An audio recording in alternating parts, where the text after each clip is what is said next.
정교하게 이렇게 만들어 거짓말 한다 해도 그걸 못 느끼는 거예요. 말 잘하는 사람으로 그냥 인식이 돼. 오히려 저 사람 구수하게 말 잘한다. 그 속에는 거짓말이 너무 많이 들어있는데도. 그러니까 여러분, 혹여 농담 좋아하는 사람들, 영으로 들어가는 데는 절대로 이 농담이 있어서는 안 됩니다. 농담도 다 버려야 되는 거예요. 네, 농담 안에는 거짓말이 많이 들어있거든요. 거짓말 다 빼버리고 농담하려고 하면 재미가 없어요. 상대를 웃기고 재밌게 하려면 거짓말이 많이 포함돼야지. 믿는 사람들은 농담을 해서는 안 되는 거예요. 그러면 신뢰 관계에도 쌓여지질 않아요. 저 사람은 그냥 농담 잘하는 사람. 저 사람은 실없는 말 잘하는 사람. 저 사람은 사람을 웃기는데 참 재미있는 사람. 이런 사람으로 되지, 무게 있는 사람, 신용할 수 있는 그런 사람이 될 수는 없는 거죠. 이렇게 계속해 나가다 보면 자기 유익에 맞춰 교묘하게 거짓말을 하고도 누가 지적하면 내가 무슨 거짓말을 했느냐 합니다. 이제 그렇게 입버릇처럼 내가 무슨 거짓말을 했어? 내가 언제 거짓말해? 이렇게 하는 사람들은 깊이 반성해 봐야 돼요.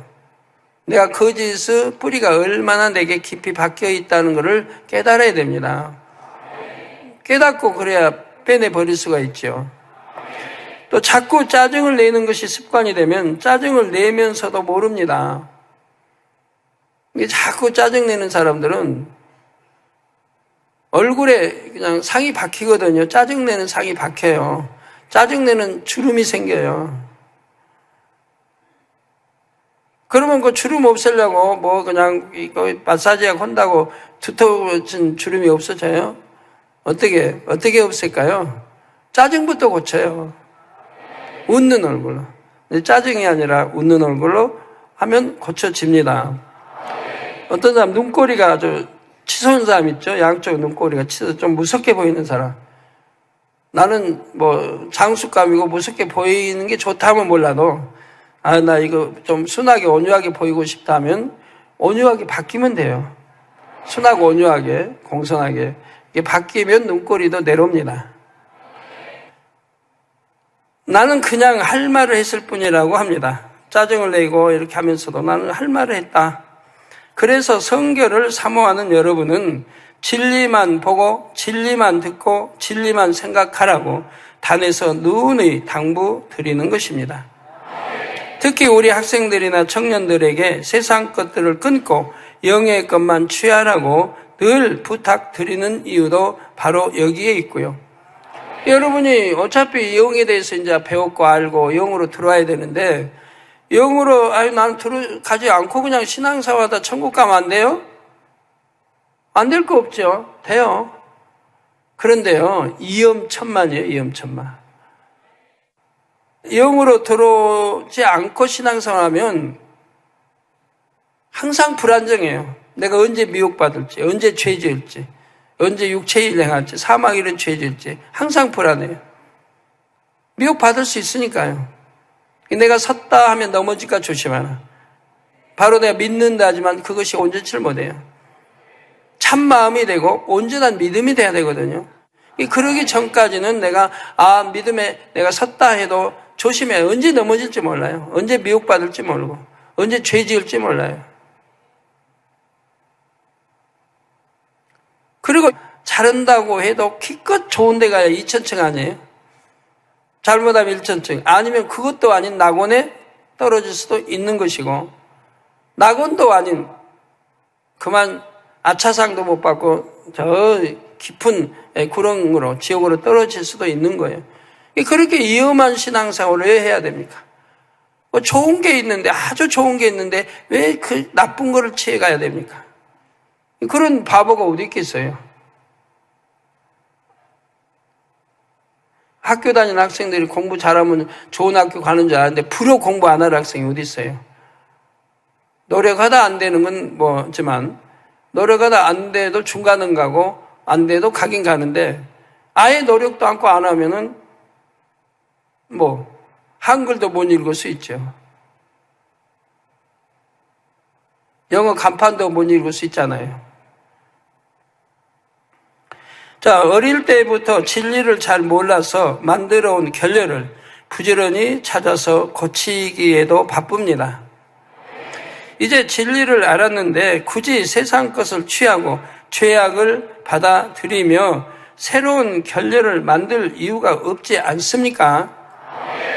그런데 참고로 후천적인 요소만이 아니라 때로는 타고난 기가 육체의 결례를 만드는데 결정적인 역할을 하는 경우도 있습니다.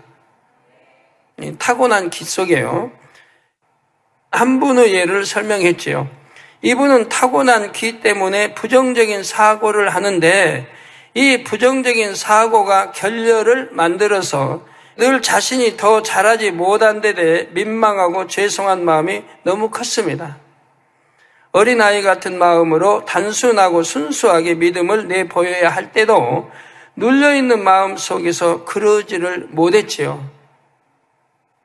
내가 어찌 그런 것까지 구할 수 있을까? 어찌 나에게 그런 큰 은혜가 올까 하는 마음으로 자기 한계 속에만 머물러 있었던 것입니다.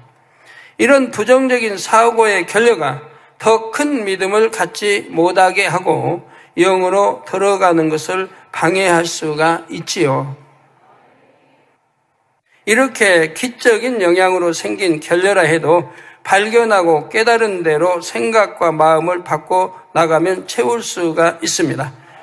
범사에 어린 아이같이 아버지를 의지하며 긍정적이고 더 적극적인 자세로 자신을 변화시켜 나가면 되지요. 여러분, 이런 이제 사고방식을 가진 분들 중에 조심해야 할 것이 있습니다. 즉, 나는 믿음도 좋고 은혜도 좋은데 가족 사랑이 있어서 이런 육체의 결례로 인해서 그만 나는 아무 잘못 죄가 없는데도 병드는 경우도 있고 이런 경우들도 생기는 걸 봅니다. 자, 내가 영으로 충분히 들어갈 수 있는데 영으로 또 못 들어가고 이런 육체의 결례 때문에 영으로 못 들어가 있고 그런데 만약에 이제 부부 사이는 무천입니다. 천수가 없죠. 하나인 거예요. 이게 부부죠. 자, 부모와 자식 사이는 일천입니다. 일천 관계입니다. 형제와 형제 사이는 이천 관계입니다. 그래서 이 무천이나 일천 관계 사이는 바로 끈이라는 게 있으면 끈. 가족의 끈. 그래서 남편이 잘못하면 아내에게 전가가 되고 아내가 잘못하면 남편에게, 부모가 잘못하면 자식에게, 자식이 잘못하면 또 부모에게. 또 형제의 끈도 있는 거 봅니다. 전혀 없는 건 아니에요. 형제 이천인데도 끈이 있는 거 봐요. 왜? 내가 책임질 수 있는 그런 입체에 있다고 하면 끈이 됩니다. 남남처럼 살면 모르지만 그렇지 않고는.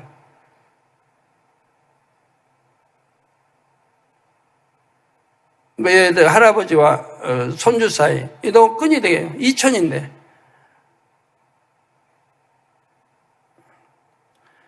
예, 그런데 이 끈이라는 게, 그래서 만약에 아내가 신앙생활 잘 하지만 남편이 신앙생활 잘못한다. 거기에다가 더군다나 하나님을 진노케 하는 이런 죄가 있다든가, 육체에 행함이 있다든가, 또는 이렇게 하나님 진노할 이런 죄를 가족 중에 누가 지었다. 남편이 지었다. 그러면 그 죄가 아내로 전가되기도 하고, 아내가 지었다. 그럼 남편에게, 부모가 지었다. 자녀에게, 자녀가 지었다. 부모에게 전가되기도 합니다. 왜? 끈이기 때문에 끈. 그래서 조상이 우상을 심히 섬겼다. 그러면 3, 4대까지 가지 않아요. 우상을 섬겼다 하면 3, 4대까지 가요. 왜? 끈이니까 그래요. 그런데 이런 끈에서 벗어나려고 하면 내가 영으로 들어가면 됩니다. 영과 육은 끈이 될 수가 없어요. 내가 영으로 들어갔다. 그러면 내가 들어갔는데 내 남편이 죄를 짓는다 해서 아내에게 전가되지는 않습니다. 영과 육은 다르니까요. 육에 있을 때가 끈이 됐지 영으로 들으면 끈이 되지 않습니다. 그래서 3, 4대까지 간다고 할 때도 그게 다 육이잖아요. 사망 이런 죄들을 짓고 육에. 근데 성경에 봐요.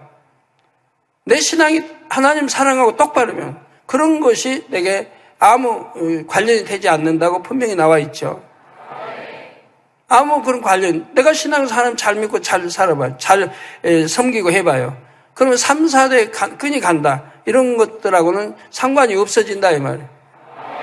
영으로 들어오면 그때는 영의 사람이고 영의 사람은 하나님의 사람이에요. 하나님의 불꽃 같은 눈동자 지키시고 매사를 간섭하시는 하나님의 사람인 거예요. 그럼 원수마귀가 역사할 수가 없는 거예요. 그 영역, 하나님의 영역 안에 원수마귀가 침투해 들어올 수가 없어요. 그러니까 끈이 끊어져 버리는 거예요. 나는 참 신앙생활 열심히 하려고 잘하려고 하는데 부모의 조상이 그냥 우상 심의 성격 끈으로 인해 내가 이렇게 아프고 맨한다고. 아닙니다. 영으로 들어오면 되는 거예요. 육의 신앙생활을 벗어나 영으로 들어와봐요. 나는 안 졸려고 하는데 너무너무 이렇게 조는 이유는 조상이 심히 오랫동안 이렇게 우상 숭배해가지고 그로 인해 내가 원수마귀 사단으로 방해를 받고 있다고. 아니에요. 영으로 돌아요. 그럼 방해 안 받으니까. 성도 여러분, 사실 누구나 온영으로 들어가기 전에는 육체의 결여가 전혀 없다 할 수는 없습니다. 대부분의 진리에 비춰보면 뭔가 부족한 모습이 있기 마련이지요. 현재 여러분 자신이 형성되기까지는 부모와 조상을 통해 유전된 부분도 있고 태어나서 지금까지 보고 듣고 느끼고 행하면서 만들어진 부분도 있습니다. 그런데 이렇게 곧 자아가 형성되기까지 대부분의 구성 요소들은 비진리였습니다. 이게 자아, 즉 육적인 거, 여러분 육적인 면 말합니다. 자아. 태어나서부터 여러분 이렇게 만들어 놓은 자기가 있습니다. 자기. 태어나서 뭘 듣고 보고 배웠느냐에 따라서 자기를 만들어 가는 거죠. 어떻게 가르침 받았느냐. 이렇게 자아가 형성되기까지 대부분의 구성 요소들은 비진리였다 이 말입니다. 진리 말씀 듣고 진리 말씀 보고 진리 말씀도 말하고 해서 가르쳐 성장한 게 아니란 말이에요. 태어나서부터 줄곧 하나님의 말씀으로만 양육받은 사람이 있다면 진리로 자신을 채울 수 있었겠지요.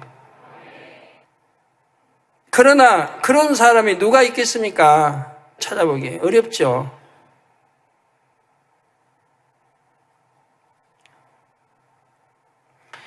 여러분, 대다수가 진리에 비춰보면 바르지 않게 자아를 형성시켜 왔다는 뜻입니다.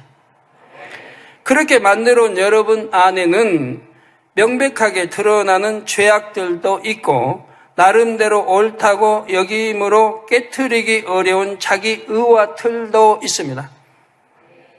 여러분, 이거 굉장히 중요합니다. 이게 영으로 들어가고 싶은데 못 들어가는 분은 대부분이 자기 의와 틀 때문에 그래요. 또 온영으로 못 들어가는 분도 영으로 들어가서 자기가 만들어온 또 의와 틀이 있어요.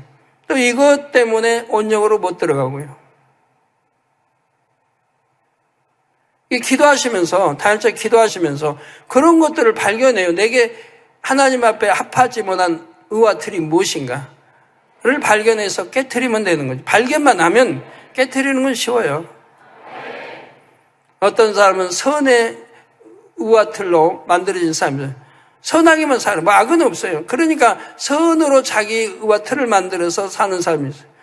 어떤 사람은 나는 옳다고 하는 내가 옳다고 하는, 내가 하나님 말씀대로 살기 때문에 내가 만들어 놓은 옳다고 생각하죠. 그러나 하나님 말씀은 뭐라고 그래요? 나보기에 의를 행하며 그랬어요. 즉 하나님 보시기 의를 행해야지 내가 의롭다고 어려운 게 아니에요. 하나님 보시기 의를 행해야 된다 이 말이에요. 사람마다 자기 의가 다 있어요. 자기 의가. 왜 변론이라는 게 생깁니까? 친한 친구 사이에도 변론이 생기고, 부부 사이에도 변론이 생기고, 부모 자식 사이에도 변론이 생기잖아요. 그것 때문에 다투죠. 감정 생기고, 서운하고, 다 변론 때문에. 왜 변론이 생겨요? 자기 의가 다르기 때문에 그런 거예요. 자기가 옳다고 하는 의가 각자 다르기 때문에 그래요. 자, 주의 교양에서 벗어나게 만드는 육체의 결여도 있지요. 이런 것을 하나하나 발견해서 버려나가야 흠없는 주님의 신부가 될 수가 있습니다. 주님의 신부는 흠이 없어야 되니까요. 그러니까 육체의 결여를 벗지 않으면 영으로 들어갈 수가 없다는 얘기예요. 그런데 사실 사람들이 가진 육체의 결여 중에서는 깊은 영적인 진리를 몰라서 그런 것이 아니라 일반 상식에조차 못 미치는 것도 있습니다. 일반 상식도 세상 사람도 당연히 교양이나 이런 갖추고 있는 그런 교양도 믿는다면서 갖추지 못한 사람들도 있더란 말이에요. 예를 들어 식사예절, 대화예절, 공중도덕 이런 것을 배우지 못한 경우 있죠. 식사를 하면서 음식을 입에 넣고 음식물과 침을 튀기면서 말을 하거나 조용한 식당에서 소리 지르듯 크게 대화하여 주변 사람들을 방해하는 것. 조용히 식사 예절 조용히 해야 할 거 아니에요. 근데 막 떠들어요 혼자. 다른 이방인들이 쳐다보죠. 옛날에 영화 같은 데 보면 그런 게 뭐 술자석이나 뭐 음식점에 옆에서 그냥 신이 나서 막 젊은이들이 떠들고 막 해요. 대화하면서 막. 그러면 옆에 앉은 사람들이 좀 주먹세게 사람들이 그거 못마땅해가지고 난 저기 조용히 하라고 그러죠. 조용히 하라고 해서 조용히 안 하면 젊은 혈기들이 있고 자기들도 힘이 있다. 조용히 안 하면 그때는 싸움이 붙잖아요. 그런 것도 종종 보지 않아요? 옛날 영화 봤을 때. 이게 신뢰를 하기 때문에 그러죠. 자, 약속 시간에 늦었거나 사정이 급하다고 해서 아무 데나 주차해 놓고 연락처도 남기지 않는 것. 자, 사람들이 자고 쉬어야 하는 밤중에 길거리나 주택가를 지나면서 요란하게 웃고 떠드는 것. 계산대나 배식대에서 줄을 서서 기다리고 싫다고 슬쩍 끼어드는 것. 이런 일들은 굳이 설교를 통해 배우지 않아도 부끄러운 일인 줄을 대부분 압니다. 신앙을 떠나 일반 상식과 교양만 있어도 행하지 않는 일들이지요. 그런데 하나님을 믿는다 하고 성결을 사모한다 하는 사람이라도 자기 유익을 구하는 마음을 버리지 못하면 이런 부끄러운 일들을 쉽게 합니다. 그러나 세상 사람들도 알만한 상식선에서조차 상대의 유익을 구하지 못하면 다른 사람들에게 폐를 끼친다면 영과는 얼마나 더 거리가 멀겠습니까? 이후에 온전한 주의 신부로 단장하기 위해 채워야 할 육체의 결례를 자세히 설명하겠지만 세상 교양과 주의 교양이 별개가 아닌 분야들이 많습니다. 주의 교양이 갖춰진 사람이라면 세상 교양에도 벗어나게 행동하지 않지요. 주의 신부로서 흠없는 모습이 되려면 이런 일상적인 모습들도 하나하나 점검해서 자신을 갖춰 나가야 합니다. 마음의 악을 버려나가는 만큼 이렇게 낮은 수준의 육체의 결례는 상당 부분이 해결될 것입니다. 육체의 결례들을 발견해서 버리면 성결되는데 큰 도움이 됩니다. 결례가 만들어지는 과정의 예를 말씀드립니다. 사랑하는 성도 여러분, 그러면 지금부터는 육체의 결례가 어떤 상황에서 만들어지는지 구체적인 사례를 들어보겠습니다. 옛날에 대가족이 한 집에 모여 살 때는 그 안에서 가족들을 통해 서로 사랑을 주고받는 법을 배웠습니다. 부모의 역할이 무엇이고 자녀의 역할이 무엇인지 보고 느끼고 체험하며 질서를 쫓아 섬기는 행함도 익힙니다. 옛날 가족, 이런 대가족 때는 나이가 서너 살 먹은 그런 사람에게도 할아버지하고 세배 때, 설 때 절하기도 하고 했단 말이에요. 촌수로 높으니까. 또 작은 아버지가 자기 나이 낮을 수도 있어요. 일찍 그냥 장가서 일찍 낳고 했다면은. 작은 아버지는 늦게 결혼했다면 또 그런 차이도 있죠. 작은 아버지가 자기 손아래에 또 얼마든지 있는 거예요. 그런 데서도 질서를 배웠기 때문에 질서를 어기지 않고 깍듯이 나이가 어려도 인사하는 법을 배우고 압니다. 물론 또 일상 사회에서 마찬가지입니다. 사회에서 회사는 질서가 있습니다. 회장님한테는 당연히 누구나 머리를 숙여야 되는 거고 그 밑에 사장님한테는 회장님 빼고는 머리를 숙여야 되는 거고 다 질서가 있다 이 말이에요. 공무원도 마찬가지, 회사도 마찬가지, 학교도 마찬가지, 다 마찬가지. 자, 어른들과 함께 살다 보니 식사 예절, 대화하는 법, 인사하는 법, 이런 일상적인 예의들도 자연스럽게 익히지요. 또한 많은 가족들이 더불어 살면 자신의 욕구만 앞세울 수가 없습니다. 다른 사람의 입장과 상황을 살펴서 양보하는 법, 희생하는 법을 저절로 배우게 되지요. 반면 정상적인 가정생활을 체험하지 못하면 그만큼 육체의 결여가 생기기 쉽습니다.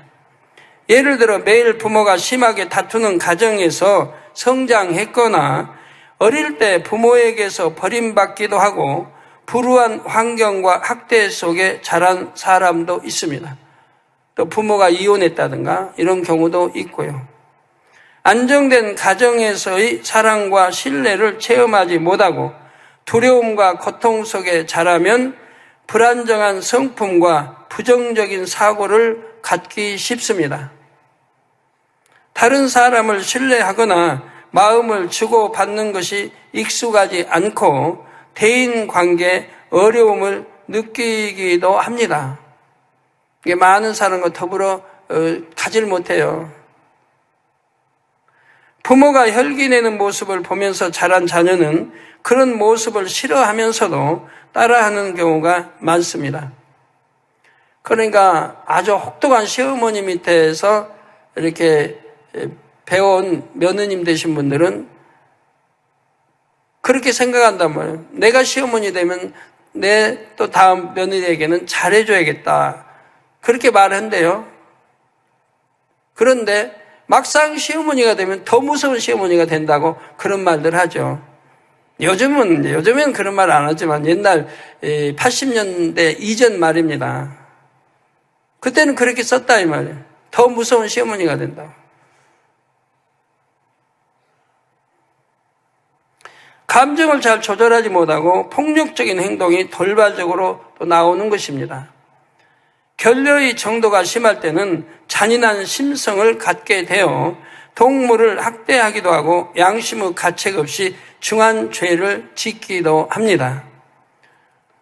또 부모에 대해 사랑보다는 두려움과 미움을 느끼면서 자랐을 때 하나님의 사랑도 잘 느끼지 못하는 경우가 있죠. 여러분이 하나님의 사랑을 잘 못 느끼는 경우, 그런다고 들어서 믿음이 있고 다 아는데 하나님의 사랑이시라 해도 하나님의 사랑을 잘 못 느끼는 분들이 있어요. 그런 분은 분명히 성장 과정에서 육체의 결여가 있는 거예요. 육체의 결여가. 사랑을 받지 못하고 자랐다든가, 그래서 사랑을 줄 줄을 모른다든가. 왜 어떤 사람은 하나님 사랑해 오만 해도 눈물이 나오는데, 어떤 사람은 하나님 사랑해 오가 아니라 그냥 하나님은 우리를 이렇게 사랑해 주시고 독생자 주시고 그냥 설교를 1시간을 해도 눈물 한 방울 안 나는 사람이 있어요. 왜 누구는 하나님 사랑해 오만 해도 눈물이 나고, 또 누구 이렇게 간증을 듣든 좀 은혜로운 간증 들으면 그냥 눈물부터 나는데 어떤 사람은 눈물 자체가 없어요. 누가 슬퍼할 때 같이 슬퍼할 줄 모르고, 누가 애통할 때 같이 애통할 줄 모르고, 남이 즐길 때는 이제 즐길 수는 있겠지만, 육체 결려들이죠. 어느 때인가부터 육체 결려가 만들어진 과정이 있는 거예요. 이걸 발견해서 고쳐나가야 됩니다. 성경에도 나왔죠. 누가 슬플 때 같이 슬퍼야 되고, 즐거울 때 같이 즐거워야 되는데, 그런 게 없다, 그런 감정이 없단 말이에요. 말라버린 거, 메말라버린 그런 감정들이. 눈물을 흘려야 할 때는 흘려야 되는데, 흘리지 않고. 부모가 돌아가도 눈물을 흘리지 않는 사람이 있거든요. 그런 사람 전에 우리 어려서 들으면, 며느님들 특히, 눈물이, 이게, 내 친부모가 아니니까 눈물이 안 나오니까 우는 척 했단 말 많이 저 들었거든요. 성장하면서.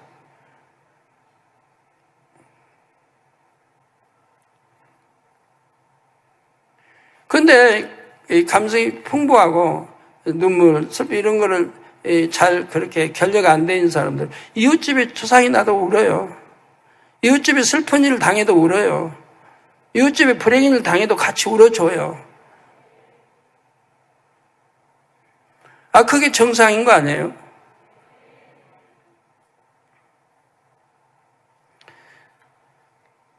또 부모에 대해 사랑보다는 두려움과 미움을 느끼며 자랐을 때 하나님의 사랑도 잘 느끼지 못하는 경우가 있고요. 아버지 하나님의 조건 없는 사랑이나 주님의 희생적인 사랑을 들어도 은혜와 감동이 오지 않습니다.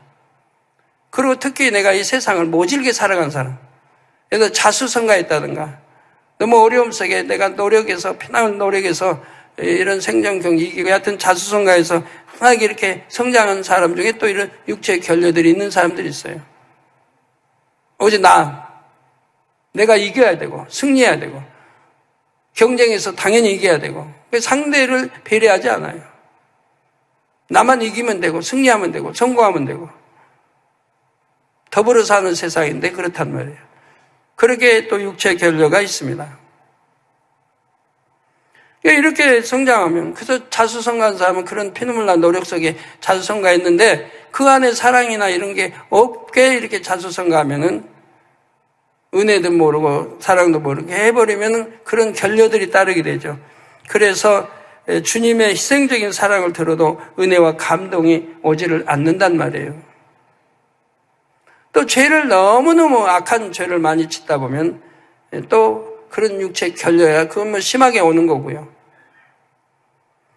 심판하신 하나님, 두려운 하나님으로만 느껴지지요. 이런 사람은 주님을 영접하고 열심히 신앙생활을 하는 것 같은데도 정작 하나님과 깊은 사랑의 교제를 나누지 못하는 경우가 있습니다. 네. 다음 주 이어서 말씀드리겠습니다.